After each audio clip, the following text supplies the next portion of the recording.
Let's start with our lecture 10. So we are starting today a new chapter, that is your chapter 3, human reproduction, right? So you know about why reproductive system is important, why reproduction is important, isn't it? And for the survival of the species.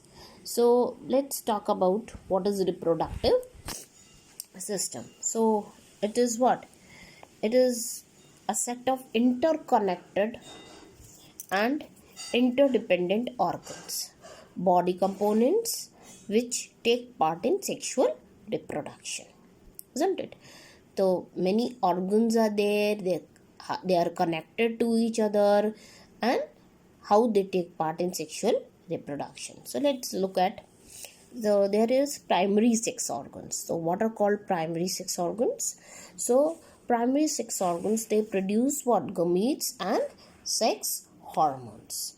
So they are your what? They are your gonads, isn't it?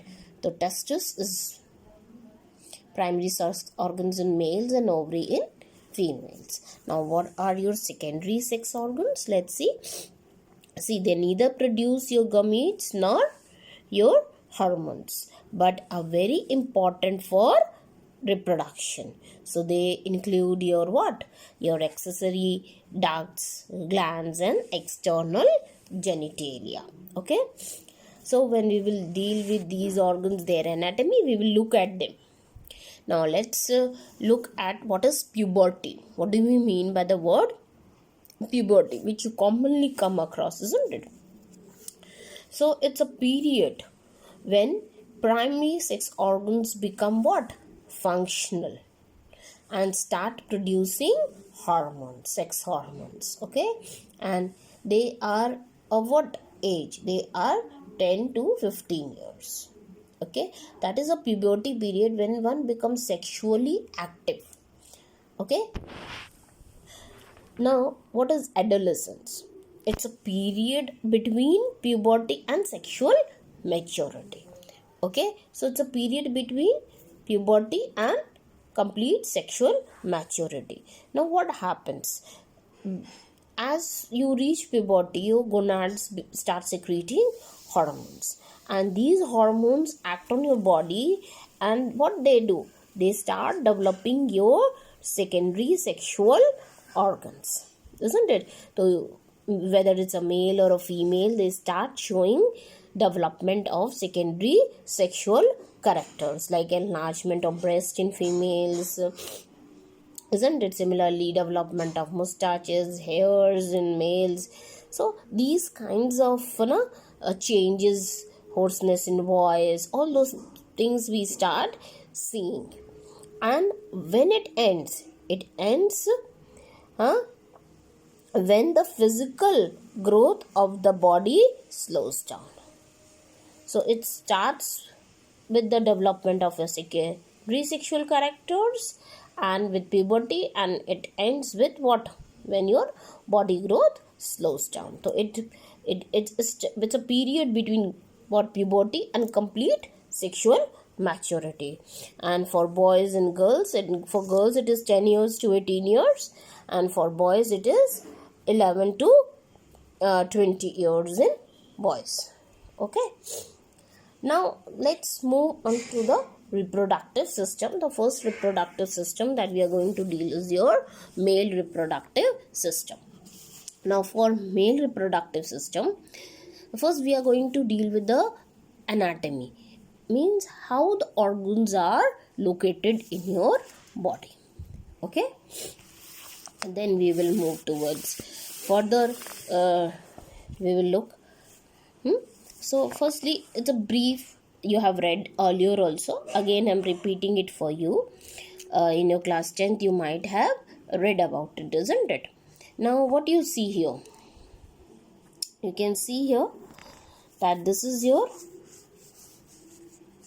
testis, isn't it? You can see this red one is your testis, and outer is a pouch-like structure, isn't it? Which is called as scrotum. Okay, fine. And it is lying outside the abdomen.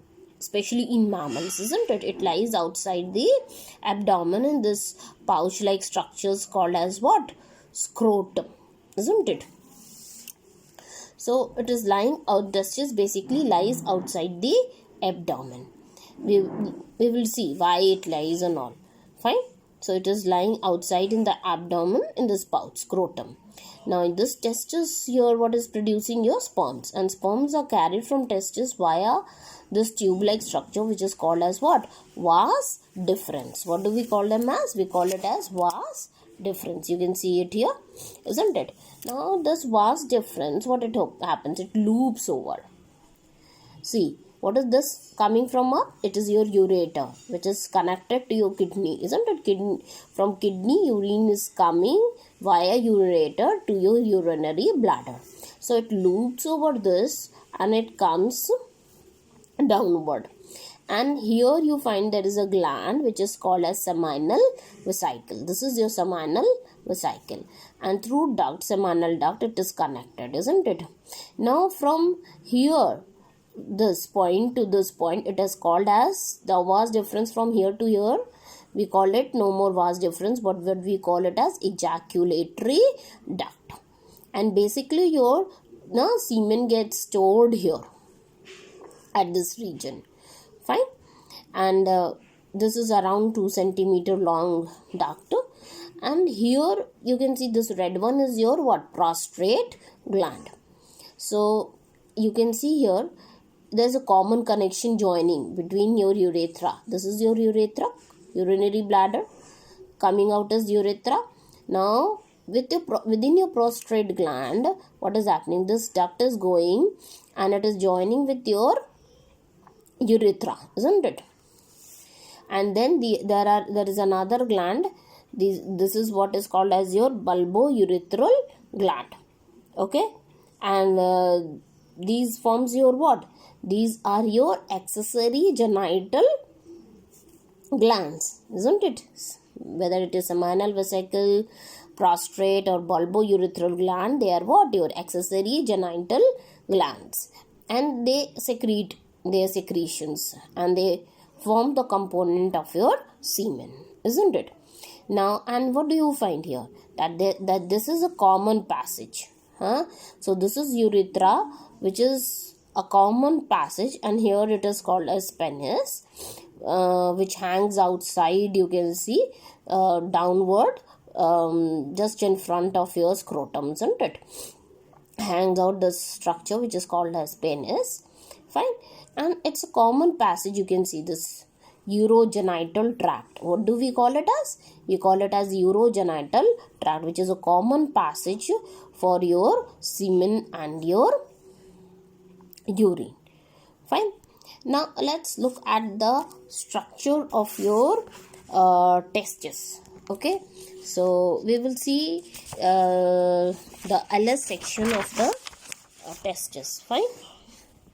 So what do we find here? See, this is the section of your testes. Fine. Now see, the innermost part of the membrane is called as tunicula albuginea. So this is your tunicula albuginea. Okay, and the innermost here you will find the out covering of testes. We call it as what? Tunicula albuginea. Fine. Now you can see inside it here there are these are called as what? Testicular septa, and these are your seminiferous tubules. They are coiled tube-like structure, where we will see the LS of the seminiferous tubules also further, where your spermatogonial cells are there and your sperms are being formed. Okay, from here from these seminiferous tubules your sperms move, and you can see here this region is called as what? We call it as what? Rete testis. Okay, and from rete testis your sperms move towards what? Towards your vas efferentia. This is vas efferentia, and from vas efferentia they form what? They form your epididymis. This region is called as what? Epididymis. And from epididymis, now again here we will find how these tubes, they unite together and they form what? Your vas deferens. So this is your vas deferens. Fine. So this is the section of your testes. So when we will start with the spermatogenesis, we will see about the section of Sertoli cells, seminiferous tubules and the cells inside it. Fine. Thank you.